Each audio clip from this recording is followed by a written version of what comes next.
복음 16장 8절로 11절까지입니다. 요한복음 16장 8절부터 11절까지 말씀을 같이 합독하도록 하겠습니다. 그가 와서 죄에 대하여, 의에 대하여, 심판에 대하여 세상을 책망하시리라. 죄에 대하여라 함은 저희가 나를 믿지 아니함이요, 의에 대하여라 함은 내가 아버지께로 가니 너희가 다시 나를 보지 못함이요, 심판에 대하여라 함은 이 세상 임금이 심판을 받았음이니라. 아멘. 말씀을 중심으로 해서 죄와 의와 심판에 대하여 말씀을 보도록 하겠습니다. 오늘 주님께서 하신 말씀은 이제 많은 백성들이 주의 말씀을 듣고 이렇게 해도 하나님 믿는 그 믿음 안에서도 어떤 죄나 의나 심판, 우리 신앙에서 굉장히 대단히 중요한 어떤 주제죠. 죄가 무엇인지를 올바로 알고 의가 무엇인지, 심판이 무엇인지를 바로 아는 것은 대단히 중요한 일일 겁니다. 그런데 이런 중요한 어떤 믿음의 주제라고 표현한다면 이런 주제들에 대해서 정확하게 모르고 왜곡하고, 그래서 또 백성들이 하나님의 말씀에 올바로 서지 못하는 그런 모습들을 많이 보셨습니다. 그래서 오늘 특별히 주님께서 이제 주님 나라 가시기 전에 백성들에게 죄가 무엇인지, 의가 무엇인지, 심판이 무엇인지 분명하게 말씀을 해주고 계시는 그런 내용입니다. 그래서 먼저 8절을 보면 이런 말씀이 나옵니다. 그가 와서 죄에 대하여, 의에 대하여, 심판에 대하여 세상을 책망하시리라. 이 죄에 대하여, 의에 대하여, 심판에 대하여 세상을 책망하신다. 이 말씀은 이제 표준역 이 말씀을 이렇게 말씀을 번역해서 말씀을 합니다. 그가 오시면 죄와 의와 심판에 관한 세상의 그릇된 생각을 꾸짖어 바로잡아 주실 것이다. 책망한다는 말을 세상의 그릇된 생각을 꾸짖어서 바로잡겠다, 잡아주신다. 중요한 것은 그릇된 생각, 그러니까 잘못된, 왜곡된 생각, 죄나 의나 심판에 대해서 또는 복음에 대해서, 오늘 낮에도 보았던 것처럼 메시아에 대해서 왜곡되게 생각하니까 그렇게 시험에 들었고, 메시아에 대해서 자기 멋대로 성경대로 생각하지 않으니까 잘못 믿은 것 아니겠습니까?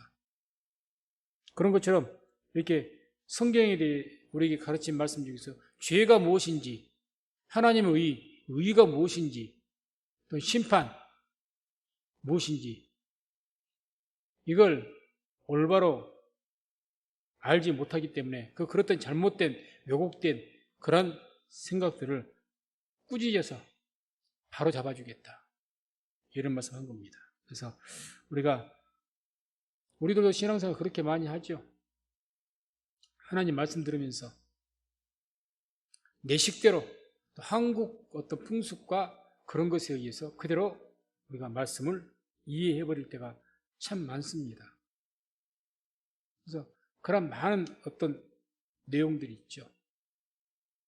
그래서 한 예를 들어서 평안이다, 삶 속에 어떤 주님께서 말씀, 너에게 평강이 있을지어다. 평강, 우리식의 개념은 어떤 개념입니까? 오늘날 평강이, 평안이라는 것, 그 임하는 것은, 우리식의 평강은 삶 속에 아무 문제가 없는, 병도 있지 않고 어떤 물질적인 문제도 없고 인간관계적인 문제도 없고 고통도 없고, 자, 그럴 때를 이제 평강이라고 평안이다 이렇게 생각한 거예요. 주님께서 말씀한 평강은 에이레네라는 그 성경 원어는 그런 뜻이 아닙니다. 그 본뜻은 어떤 삶의 조건이 그대로 있는데, 예를 들어서 주님께서 제자들, 그 한가 예수님께 부활하시고 나서 제자들이 제사장들과 군사들이 두려워서 떨고 있는 가운데 문은 잠궈졌고 한가운데 나타나셔서 너에게 평강이 있을지어다 그러셨죠. 주님의 평강은 그 두려움, 지금 위기 상황, 또 군사들이 잡으려고 하는 혈안이 되어 있는 그런 문제를 해결해주고 평강이 있을지어다 말씀하신 게 아닙니다. 성경에서 예수님께서 말씀 평강은 우리에게 믿음을 통해서 그걸 능히 정복하고 이기는 평강입니다. 그게 성경의 본뜻이죠. 그런데 이제 우리 식대로 생각하는 거예요. 주님 왜 내게 평안을 안 주십니까? 왜 내게 이렇게 문제가 많습니까? 삶이 평안이 없고 왜 이렇습니까? 우리의 가정은 왜 이렇고 우리의 교회는 왜 이렇고 내 직장 생활은 왜 이렇고 내 인생이 도대체 왜 이렇게 이렇습니까? 왜 평강이 없습니까? 평안에 대해서 잘못 생각하니까. 주님께서 평강을 주시겠다는 건 무슨 평강을 주시겠다는 것이냐? 너에게 그 믿음을 주어서 강한 믿음을 주어서 그런 어떤 일들도 믿음으로 충분히 극복하고 이겨서 얻는 평안을 이야기한 겁니다. 물질적인 문제라면 바울이 고백한 것처럼 자족하는 것이겠죠. 자족하는 것. 내가 부하든지 빈천하든지 어떤 형편에 처하든 내가 자족하기를 배운노라. 그게 평강이죠. 그게 성경이 말씀하신 본뜻이라는 이야기죠. 본뜻. 가난하다고 기죽지 않고 조금 잘 산다고 교만해가지고 사람들 우습게 보고 그러지 않고 항상 중간을 지킨다는 거죠. 평강. 그래서 이와 같이 우리가 오늘 말씀을 통해서 오늘은 이제 죄와 의와 심판에 대해서 말씀하시기 때문에 이런 죄나 또 하나님 의, 심판에 대해서 올바른 그런 성경적인 사고방식이죠. 성경적인 사고방식, 성경적인 생각, 그런 성경적인 사고방식으로 모든 것을 분별하시고 깨닫게 되는 귀한 시간 되시기를 주의 이름으로 축원을 드립니다. 먼저 그러면 죄에 대한 그릇된 생각, 죄에 대하여 책망하시겠다 하죠. 바로잡아 주겠다. 죄. 이 당시에 이스라엘 백성들은 뭐를 죄라고 생각했느냐? 이분들은 복음적인 사고방식을 가진 것이 아니라 율법적인 사고방식을 가졌기 때문에 항상 죄를 율법을 지키지 않는 것만을 죄라고 생각을 했습니다. 그러니까 율법을 어기는 것을 견디지를 못하는 거예요. 아직 복음을 모르니까 복음적인 사고방식이 아니라 율법적 사고방식에 가득 차 있기 때문에 예수님께서 안식일 날 병을 고쳐도 이유가 없는 거예요. 사람을 살리는 일을 했어도 안식일을 범했다, 율법을 범했다, 죄다 하고 예수님을 몰아붙인 겁니다. 왜? 그런 사고방식 때문에, 율법적인 사고방식에 꽉 차있기 때문에. 그래서 예수님도 핍박을 했고 사도 바울도 핍박을 했고 모든 제자들은 유대인들이 쫓아다니면서 핍박을 했죠. 쫓아다니면서 할례 문제도 그렇고 안식일 문제도 그렇고.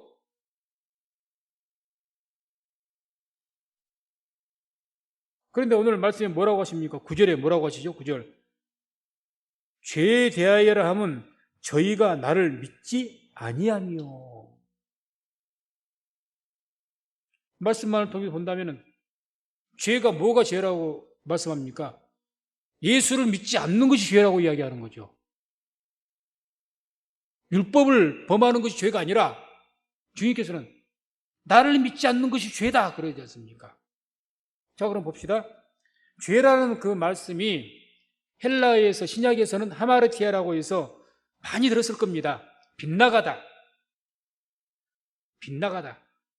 구약의 성경에 이 히타트라고 하는데 히브리어로 그것도 똑같이 의미입니다. 빗나가다 그 뜻을 가지고 있어요. 화살을 쏘는 그 공사가 관역을 제대로 맞추지 못하고 빗나가는 거죠. 그래서 죄를 뭐라고 이제 해석을 하느냐? 하나님의 뜻에서 빗나가는 것. 우리의 삶 속에서 뭐가 죄냐? 하나님의 뜻대로 살지 않는 것이 죄라는 이야기죠. 그게 성경적인 의미입니다. 본뜻이. 하나님의 뜻대로 살지 않는 것. 그러면 이제 우리가 이렇게 생각해야 되겠죠? 하나님의 뜻이 뭐냐? 하나님의 뜻이 뜻대로 로마서 14장 23절 한번 보겠습니다. 함께 합독합니다. 의심하고 먹는 자는 정죄되었나니 이는 믿음으로 조차하지 아니한 영고라. 믿음으로 조차하지 아니하는 모든 것이 죄니라. 아멘. 믿음으로 조차하지 아니하는 모든 것이 죄라고 이야기합니다. 율법적인 사고방식을 가지면 이건 아니죠. 율법적인 사고방식으로 말씀을 듣고 죄가 무엇인지를 분별하고 정의를 내린다면 율법을 범하는 거 죄예요. 그게 율법적인 사고방식이죠. 율법적인. 그러나 복음적인 사고방식은 예수를 믿지 않는 것이 죄라는 이야기죠. 예수를 믿지 않는 것. 이것을 바로 잡아주겠다는 거예요. 바로 잡아야죠. 죄에 대한 개념이 성경적인 그 개념이 잘못 잡혀 있으면요, 오늘날에도 마찬가지입니다. 한국식 버전으로 일반적인 세상 사람들의 그 버전으로 이 죄를 생각한다면 거짓말하고 도적질하고 다 이런 것들이 죄죠. 우리는 유대인이 아니기 때문에 율법적인 그런 것을 말하지 않고 도덕적으로 잘못된 것이 죄지 않습니까? 그걸 죄라고 하는 거예요. 그게 죄가 아닌 것은 아니겠지만 근본적인 원인은 아니죠. 그래서 우리가 회개한다. 그러면 내가 어제 거짓말했어. 내가 회개해야지. 예, 그 전혀 틀린 말은 아닙니다. 분명하게 죄라고 회개한 하나님의 뜻대로 살지 않았던 그 삶을 하나님의 뜻대로 살아가는 거죠. 이제는. 그게 회개입니다. 그래서 이 예수님 시대에 이 유대인들이 어떤 죄 가운데 살고 있었느냐? 예수님을 영접하지 않는 거예요. 예수님을 영접하고 예수를 믿는 것이 하나님의 뜻인데 안 한 겁니다. 그렇게 성령이 임한 가운데 사도들이 회개하라. 너희가 회개하여 세리를 받고 죄사함을 얻으면 성령을 선물로 받을 것이다. 그래서 이와 같이 죄라는 것이 뭐가 죄냐? 구약시대는 물론 율법을 지키지 않는 것 죄다 이렇게 말할 수가 있습니다. 구약적인 사고방식으로는. 그런데 이제는 예수를 믿지 않는 것, 믿음으로 조차 하지 않는 모든 것이 죄라고 말씀합니다. 믿음으로 조차 하지 않는 모든 것이 죄다. 그러니까 믿음으로 우리가 먹지 않고, 믿음으로 어떤 것을 행하지 않고, 믿음으로 일하지 않고, 믿음으로 또 어떤 모든 걸 하지 않고, 그 모든 것들이 다 죄라는 겁니다. 쉽게 말해서 예수 안에서 행하지 않는 모든 것이 다 죄라는 이야기입니다. 예수 안에서. 그래서 예수 안에 가라, 예수 안에 가라, 예수 안에 가라. 시약성에서 노래를 부르는 거죠. 주 안에 가라, 주 안에 가라. 주 밖으로 가면 다 죄니까. 제가 주 안에 가라 이 말씀을 제가 전할 때 예전에 한번 그런 비유를 들었죠. 한 나라의 대사관을 예를 들었죠. 대사관. 그 대사관은 어느 나라의 법을 적용받습니까? 그 나라의 법만 적용. 미국에 우리 한국 대사관이 있으면 한국 법에 적용을 받지, 그 대사관은 미국 법을 적용받지 않아요. 치외법권 지역이죠. 그러니까 이 대사관만 벗어나면 미국 법에 저촉이 되어서 죄가 되는 거예요. 예를 들어서 미국 대사관이 한국에 와 있어요. 미국 대사관에서 김일성을 찬양하고 해도 죄가 안 됩니다. 거기는 반공법 그런 게 없어요. 미국은 자유가 있는 나라라. 없어요. 우리나라에나 반공법이 있지. 그러니까 이 미국 대사관 내에서 한국 사람들 거기서 김일성을 찬양하고 뭐 어떻게 하고 죄가 안 됩니다. 체포를 못 해요. 그러나 대사관만 벗어나면 뭐가 됩니까? 죄가 되는 거예요. 죄. 그러니까 우리가 죄가 뭐냐? 개개체 다 하나하나 어떤 윤리적인 것들, 그런 하나하나 그 조항들을 말씀하시는 것이 아니고 성경은 근본적인 원죄라 그러죠. 원죄. 하나님의 뜻대로 하지 않는 것, 하나님의 뜻대로 즉 믿음으로 주체하지 않는 모든 것, 예수를 믿지 않는 것, 이런 모든 것이 죄입니다. 죄. 그래서 우리는 전도를 할 때, 어떤 사람이 복음을 전할 때 이 죄를 회개시켜야 됩니다. 이 죄를. 믿음이 올바로 안 돼 있으면 그 믿음 올바로 세워주는 것이 회개케 만드는 겁니다. 나쁜 짓을 하는 것을 못하게 하는 것도 물론 그건 성결케 되는 거죠. 깨끗하게 만드는 거죠. 사람을 좀 더 성결하게 만든다고 표현을 해야 될 것이고, 죄를 회개한다는 것은요, 근본적으로 믿음으로조차 살지 않을 때 예수를 믿는 사람일지라도 그럴 수 있지 않습니까? 그분들에게 회개하라고 해야 돼. 회개해라. 중요한 회개죠. 그게. 중요한. 두 번째, 의에 대해서 하나님의 의, 우리가 구원받으려면 구약시대나 신약시대나 하나님의 의를 우리가 얻어야, 의가 있어야 구원을 받는 줄로 믿습니다. 왜 하면 안 하십니까? 의가 있어야 돼요. 구약시대는 율법의 의가 있어야 되고, 신약시대로 와서는 율법 외에 또 하나님 한 의가 있죠. 그게 믿음으로 조차되어지는 복음의 의입니다. 그래서 이 의에 대한 개념도 잘못되어 있는 거죠. 그러니까 하나님의 의를 얻어야, 의가 있어야 내가 구원을 받는데, 유대인들 생각이 그거예요. 구원을 받는데 그 의를 어떻게 얻을 것이냐? 율법을 지켜야만 내가 의를 얻을 수가 있다고 생각하는 거예요. 율법. 그런데 이제 로마서 3장 19절 20절 한번 보면 어떻게 말씀합니까? 함께 합독합니다. 우리가 알거니와 무릇 율법이 말하는 바는 율법 아래 있는 자들에게 말하는 것이니 이는 모든 입을 막고 온 세상으로 하나님의 심판 아래 있게 하려 함이니라. 그러므로 율법의 행위로 그의 앞에 의롭다 하심을 얻을 육체가 없나니 율법으로는 죄를 깨달음이니라. 아멘. 구약시대에는 율법으로 의를 얻는다는 말이 맞아요. 그러나 이제 예수님의 오심을 통해서 시대가 바뀌었습니다. 뒤에 마지막에 말씀드리겠지만, 그래서 새 포도주는 새 부대에, 이런 말씀이 나온 거예요. 구약적인 사고방식을 가지고 자꾸 말씀 보려고 하면 안 되는 거죠. 사고방식이 바뀌어야죠. 복음적인 사고방식으로. 율법적인 사고방식을 이제 버리고, 왜? 세수를 받아야 되니까. 새 부대가 있어야 되죠.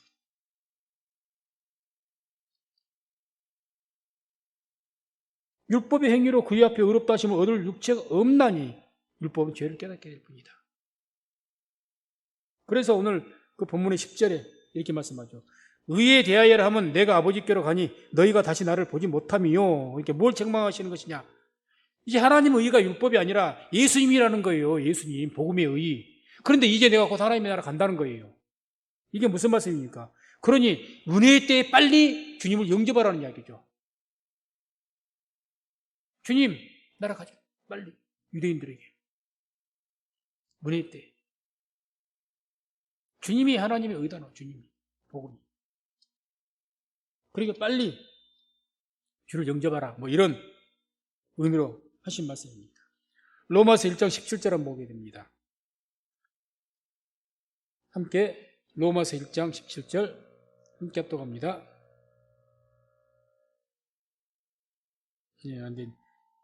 같이 합독합니다.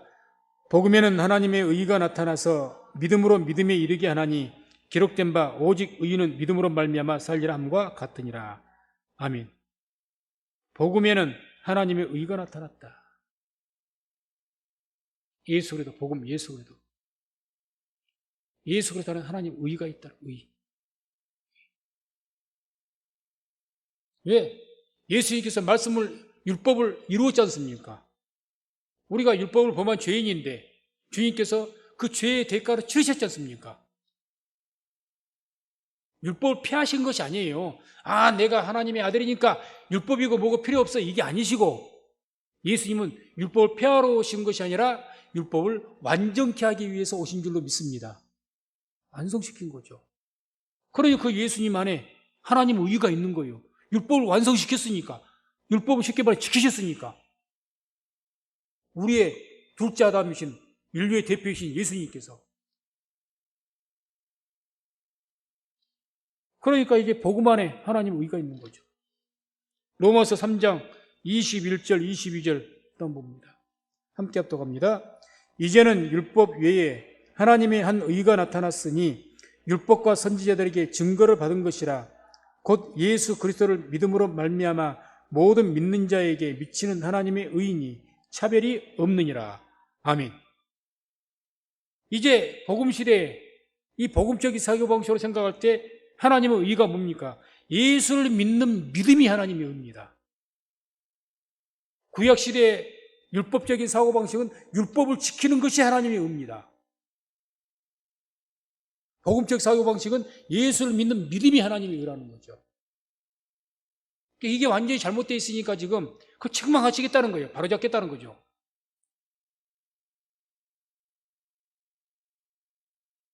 그러니까 우리도 신앙생활하면서 하나님의 말씀에 대해서 이런 복음적인 사고방식으로 말씀을 우리가 듣고 그 복음적인 사고방식으로 그 말씀을 우리가 해석하기도 하고 받아들여야 되는데 율법적인 사고방식이라든지 아니면 그냥 내 생각대로 내 어떤 자의적인 해석을 한다든지 안 되는 거죠. 큰일 나는 거죠. 그래서 주님께서는 이와 같이 가장 주님 당시에 큰 문제가 되던 이와 같이 죄, 의에 대한 잘못된 생각들, 잘못된 믿음들 이걸 고치신다. 바로 잡겠다. 세 번째가 이제 심판에 대한 생각입니다. 심판에 대한 그릇된 생각. 일반적으로 심판은 유대인들도 항상 장차 이루어질 심판으로 생각을 했습니다. 장차. 그리고 심판을 어떤 버전도 그냥 예를 들어서 로마 정권, 악한 자들. 우리하고 유사합니다. 심판. 깨트려 부수고 멸망시켜버리는 것.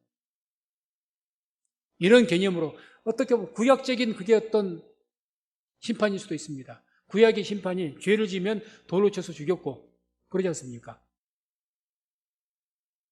그래서 심판의 개념이 율법적인 개념을 가지면 파괴, 멸망 또는 죽이는 것 이걸 이제 심판으로 얘기하는 거죠. 신약적인 심판은 다릅니다. 신약적인 복음적인 심판. 11절 오늘 말씀 보면 이런 말씀이 나옵니다. 심판에 대하여라 함은 이 세상 임금이 심판을 받았음이니라. 그래서 구약의 어떤 히브리적인 그런 어떤 사고방식으로 심판은 죄를 어기면 죽이는 겁니다. 그게 심판이죠. 쉽게 말하면 멸망시키는 것. 복음적인 심판은 그게 아니죠. 심판을 받았음이라 이 말에서 이 심판이란 그 신약 성경의 헬라어의 그 성경 원어는 크리노라는 단어를 씁니다. 동사는 크리노. 그래서 나누다, 분리하다 이 뜻을 가지고 있습니다. 분리하다. 또 심지어 이것을 의학으로 의사들이 이 크리노라는 단어를 썼을 때는 어떤 종양을 제거하다 이 뜻을 가지고 분리시키는 거니까. 그러니까 심판이라는 것이 우리가 생각하는 보전처럼 그냥 죄를 지었으니까 죽여버려, 죄를 지었으니까 멸망시켜버려 그런 개념이 아니라는 거예요. 복음적인 심판은 뭐냐? 죄로부터 우리를 분리시키는 겁니다. 분리시키는. 왜? 죄와 붙어 있으면 멸망하기 때문에 분리시키는 거예요. 나눈 겁니다. 나눠. 제가 가끔 계시록에 대해서 말씀을 드릴 때 계시록에 보면은 마지막 때 인재앙, 대접재앙, 아니 나팔재앙, 대접재앙 뭐 이런 걸 통해서 무서운 재앙을 통해서 세상을 이렇게 고난 가운데 둔다 그래요. 우리는 계시록 보면서도 그 안에서 복음은 발견하지 뭐 복음적인 사고방식으로 안 보면 계시록은 무서운 책입니다. 아무 소망이 없는 책인 것 같아요. 그러지 않습니까? 그 무서운 재앙에 견뎌낼 자 있겠습니까? 못 봐요. 그러니까 율법적인 사고방식으로 계시록을 읽으면 거기서 절대 소망 못 갖습니다. 두려움밖에 안 오는 거예요. 두려움. 공포 그 자체죠. 공포. 그런데 복음적인 사고방식으로 그 계시록을 쭉 읽으면서 보게 되면요, 그 무서운 재앙 가운데도 어떤 약속이 있느냐? 하나님의 택한 백성들은, 하나님의 입맞은 자들은 하나님의 택한 철두철미하게 지키겠다고 말씀하거든요. 철두철미하게. 그 죄악된 그 어떤 것에서 이들을 분리해서 구별시켜서 철두철미하게. 그러니까 이걸 생각하면 됩니다. 주님께서 애굽에 10가지의 무서운 재앙을 내렸을 때 어떻게 하셨습니까? 고센 땅의 이스라엘 백성들은 재앙이 임하지 않겠습니다. 아멘? 안 했죠. 이미 구약 때도. 그런데 이제 이것을 우리식으로 생각하는 거예요. 특히 이런 심판에 대해서 엄히 명령하고 엄히 말하는 사람들이 누구에게 있어요? 종교 지도자들이 다 그러죠. 아니, 일반 백성들이 심판을 운운하겠습니까? 오늘날도 마찬가지죠. 계시록 가지고 막 심판을 하면서 막 몰아붙이고, 목회자가 그러지 누가 그렇게 하겠습니까? 교권주의자들이. 그래서 자꾸 그 계시록 안에서 우리는 이 시대는요, 복음의 시대고 은혜의 시대인 줄로 믿습니다. 아멘? 그냥 은혜의 시대니까 잘못을 해도 그냥 나중 그런 의미가 아니고, 왜 은혜의 시대라고 이야기하느냐? 왜 복음의 시대는 율법 시대하고 다르느냐? 아무리 여러 가지 하나님의 그 때 가운데 이제 마지막 때 여러 가지 세상 가운데 인지양 나팔이 그런 모든 재앙이 환란이 있겠지만 그 안에서도 하나님의 택한 백성은 철저하게 지키신다는 약속이 있거든요. 그걸 보이시죠? 입맞은 자는 해하지 말라. 천사들에게. 계시록에 나오지 않습니까? 입맞은 자들은 해하지 말아라. 누가 입맞은 자예요? 예수 이름으로 주님을 영접하고 성령 세례 받은 자들이, 성령 받은 자들이 입맞은 자인 줄로 믿습니다. 다 입맞은 자들이죠.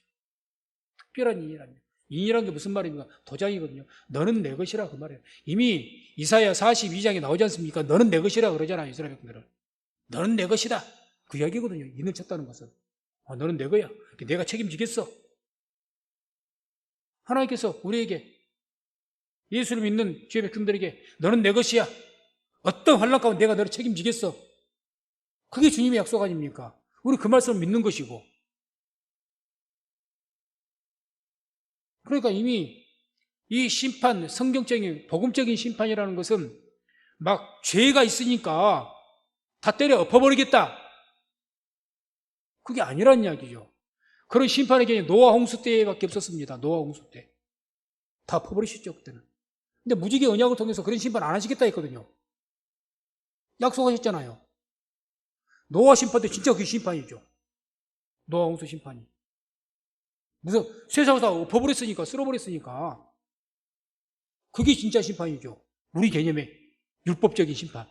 그런데 주님께서 노아하고 뭐라고 해요? 내가 다시는 이런 심판 안 하겠다 하지 않습니까? 무지개 언약 세우신 것 아닙니까? 그런데 이게 이 시대에 와서도, 복음 시대에 와서도 그 구약적인 노아 홍수 심판 생각 못 하겠다는 거예요. 아니죠. 그러니까 자꾸 진리를 알면은 진리 가운데 자유함을 얻겠다 했는데, 복음을 알면 자유함을 있고 또 희망이 아무리 힘들고 아무리 주님의 날에 가까이 오고 막 어떤 인지양 나팔제 그런 징조들이 나타나고, 진리를 알면요 두려워하지 않습니다. 아멘. 두려워하지 않는 거죠. 이제는 아는 거죠. 주님이 그런 일이 있을 거예요. 그런 일이 있을 거예요. 그러나 그러한 중에도 우리를 지켜주실 줄로 믿습니다. 어떤 자들은 미리 큰 재앙이 있기 전에 휴거돼서 하나님께서 끌어올리시고 가실 것이고, 남아있는 자들도 지키신다고 했으니까, 뭐 남아있게 한 자들은 그 재앙을, 환란을 통과하게 한 자들은 그 환란 기간 동안에 또 거기에서 더 복음을 전하게 하기 위해서 특별한 섭리 가운데 이렇게 하시겠죠. 그때는 뭐라고 하시던가요? 하나님의 성령으로 충만케 해서 그대로 붙으신다고 했잖아요. 예전에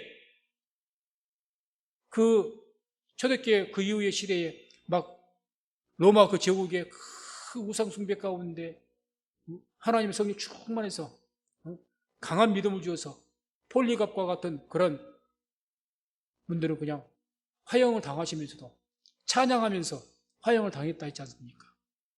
많은 주의 백성들이 그 연약한 여인들도 그냥 십자가형을 당하고 화형을 당하고 심지어는 가마솥에 끓여버리고 그런 죽임을 사자밥이 되어지고 그래도 하나님을 찬양하면서 순교했다고 그러잖아요. 그게 하나님의 성령 충만케 하나님 될 것 같습니까? 안 돼요.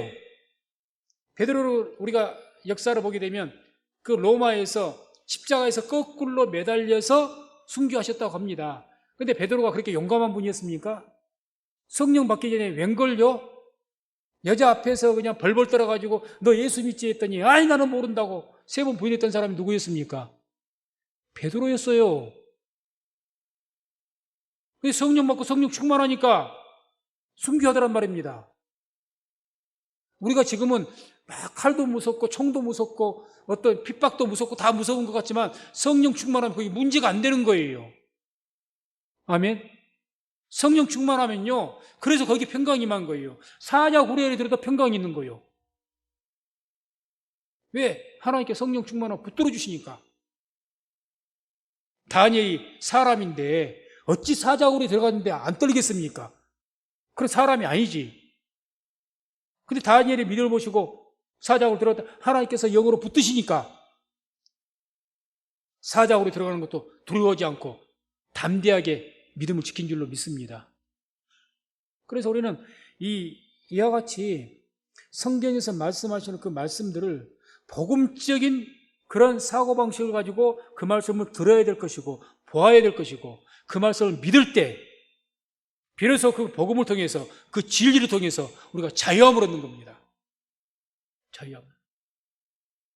근데 복음적인 사고방식을 안 가지고 인간적인 사고방식이든지 율법적인 사고방식을 가지니까 문제가 생기는 거예요. 문제가.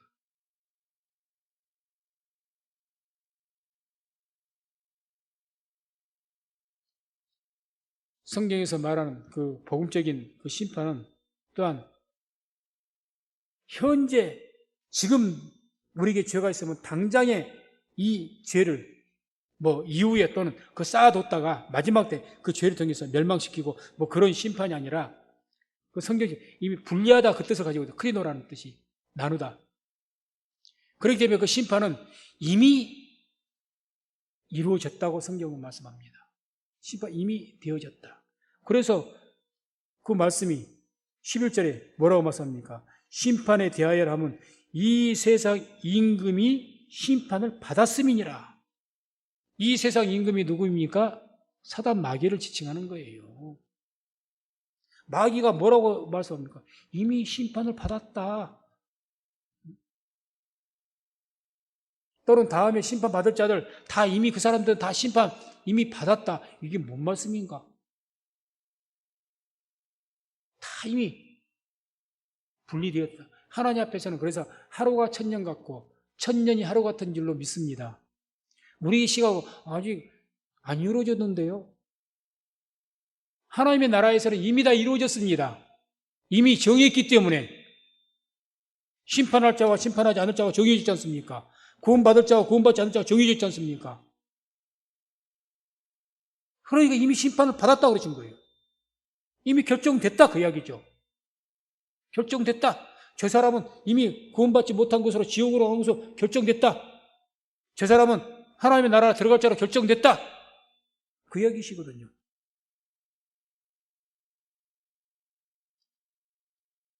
마태복음 25장 31절 31절 함께 합독합니다.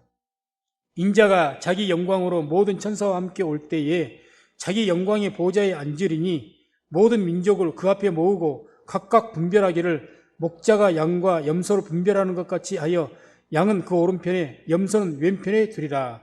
아멘. 자, 이 말씀 잘 보십시오. 예수님께서 재림하시는데 영광의 보좌에 앉으셨다는 것은 지금 어느 때를 말한 겁니까? 심판의 때를 이야기하죠. 계시록. 심판의 때. 그 심판의 때인데 어떻게 심판하신다고 말씀합니까? 모든 민족을 그 앞에 모으고 각각 분별하기를 목자가 양과 염소를 분별하는 것 같이. 양과 염소. 양과 염소는 이미 태어날 때부터 양이고 태어날 때부터 염소입니다. 본질이 정해져 있다는 거예요. 정해져 있다는 거예요. 좋은 물고기, 나쁜 물고기. 좋은 물고기 이미 정해져 있어요. 태어나 보니 그건 정해진 겁니다. 차츰 그게 이루어진 것이 아니라 양으로 태어났다가 점점 지나가더니 염소가 되더라? 그런 일 없어요. 양과 염소를 분별하는 이미 정해졌다는 것을 지금 이야기해요. 정해졌다. 천국을 묘사하고 뭐 좋은 물고기, 나쁜 물고기, 좋은 나무, 나쁜 나무 다 정해진 거죠. 그것을 나눈다고 알곡과 가라지? 종자가 틀려요. 다 종자가. 그래서 제가 가끔 창세기를 지금 우리 수요일날 공부하고 있지만 창세기에 족보가 많이 나오죠. 하나님의 자녀의 족보가 다 나눠버립니다. 셋의 족보, 가인의 족보 쫙 나눠버립니다.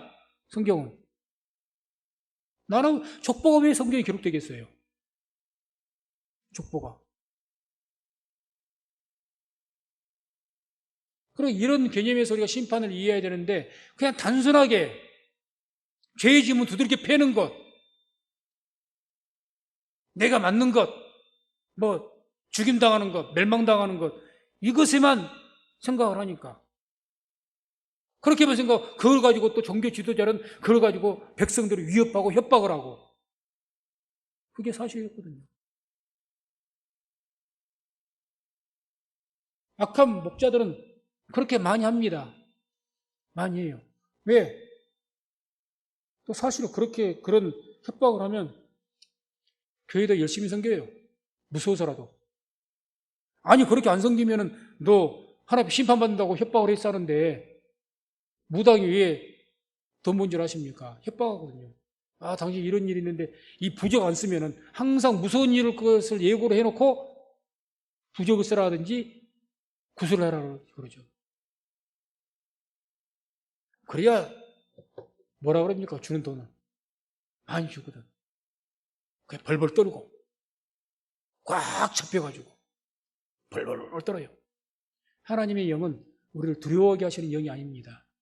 하나님의 영은 우리에게 평안과 은혜를 주시는 분이 하나님의 영이신 줄로 믿습니다. 어떤 형태로 말하든지요, 성경을 가지고 협박하고 두렵게 만들고 그러면 그 문제가 있는 겁니다. 뭔가가 문제가 있는 거예요. 그래서 우리가 하나님 말씀을 보실 때 복음적인 시각을 가지고 성경을 보시고 말씀을 들으시는 성도님 되시기를 주의 이름으로 축원을 드립니다. 복음으로 볼 수 있는 그 눈이 열려야 돼요. 예수의 영 안에서. 그래서 성령의 감동 가운데 말씀을 봐야죠. 듣고. 그래야 이제 예수 안에서 막 이 말씀이 들리니까 마음이 막 뜨거워지는 거죠. 우리가 막 예수의 영 안이 아니라면 막 사단은 뭐라고 하나님 말씀을 인용해서 우리를 협박을 하죠. 두렵게 만들고. 너 봐, 하나님 말씀 봐. 너 이런 죄를 지었지, 저런 죄를 지었지. 너는 죽었어. 계속 공포심을 일으키는 거죠. 사단도 성경을 인용하거든요. 사단도 성경을 인용합니다. 계속 이 율법으로 가지고 정지하면서 너가 구원받을 자격 있어? 계속. 그러나 주님은 그렇지 않다는 거죠. 그래서 마태복음 9장 16절 17절을 한번 보고 마치도록 하겠습니다. 함께 합독합니다. 생배의 조각을 낡은 옷에 붙이는 자가 없나니 이는 기운 것이 그 옷을 당기어 헤어짐이 더하게 됨이요 새 포도주를 낡은 가죽 부대에 넣지 아니하나니 그렇게 하면 부대가 터져 포도주도 쏟아지고 부대도 버리게 됨이라. 새 포도주는 새 부대에 넣어야 둘이 다 보존되느니라. 아멘. 이걸 말씀하신 거예요. 새 포도주가 복음적인 말씀이라면 어디 새 부대에 넣어야죠. 새로운 사고방식으로. 신약성경에 하나님의 예수님이 말씀은 그런 복음적인 사고방식에 담아야 됩니다. 복음을 가지고 율법적 사고방식으로 이것을 해석하고 있으니 기가 막힐 노릇 아닙니까? 율법적 사고방식으로 이 복음을 어떻게 해석을 해요?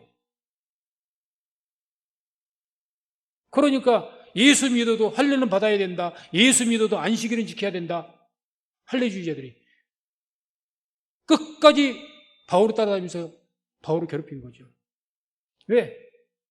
그걸 또 고린도후서 3장에는 그런 말씀으로 나와요. 13장에 보면 고린도후서 13장인가 보면은 모세 수건이 제대하게 덮여 있다. 모세 수건이 벗어지지 않아가지고 율법에서 모세 수건이 딱 덮여가지고 가려져 있다는 거죠. 그래서 말씀을 믿습니다. 한마디로 복음적인 사고방식이 죽어가는 영혼을 살립니다. 율법적인 사고방식은 정죄하고 죽여버립니다. 비판하고 정죄하고 율법이 그렇거든요. 복음적인 사고방식 안에 우리가 들어가면 다 구원의 대상이 되는 거예요. 이 사람도 복음을 들으면 아무리 살인자고 저주를 받은 것 같이 그렇게 악한 사람이 복음적인 사고방식 누구든지 저 사람이 복음만 들어가면 살 수 있겠네 이 생각이 들어가는 겁니다. 율법적인 사고방식 딱 보면요, 저 사람은 이래서 안 될 것 같고 저 사람은 이래서 안 될 것 같은 거예요. 안 그러겠습니까? 율법적인 비판적인 사고방식 다 가득 차 있는데 저런 사람이 어떻게 구원받을 자격이나 있겠어? 그런데 그 사람 어떻게 그런 사고방식으로 영혼이 살아나요? 안 살아나지. 살아날 영혼도 죽어버리죠. 근데 복음적인 사고방식으로 가득 차 있으면요, 아무리 옆에 사람들에게 실망을 끼치고 또 제 사람 포기해. 제 사람이 어떻게 예수 믿고 제대로 되겠어? 신앙생활 제대로 하겠어? 그런다 할지라도 복음적인 사고, 저 사람이 그래도 예수님만 만나면 살겠다 이 생각이 들어가는 거예요. 예수님만 좀 만났으면 다른 거 다 필요 없고 어떤 상황이 저 사람이 예수님만 만나면 좀 될 것 같은데 이 생각이 들어온 겁니다. 그러니까 복음적에서 모든 것이 가능한 거예요. 예수 안에서. 아멘. 우리가 복음적인 사고방식을 가져야죠. 내가 복음적인 사고방식을 가져야 내가 말씀을 들을 때도 내가 그 말씀 내 영혼이 살고 내가 복음적인 사고방식을 가지고 살아가야 주의도 살리는 겁니다. 율법적인 사고방식 나도 죽고 다 죽여버려요. 다 죽여버립니다. 그래서 우리 성도님들 이와 같이 복음적인 사고방식을 통해서 우리 자신도 우리의 영혼도 살아나고 우리의 주위의 가족들, 교회 우리 교우들, 또 주위의 모든 사람들, 만나는 사람들을 우리가 복의 근원이 되어서 우리가 그 복음적인 사고방식으로 주위의 모든 사람들을 살리는, 그 영혼들을 살리는 우리 성민교회와 우리 성도님들 다 되시기를 주의 이름으로 축원을 드립니다.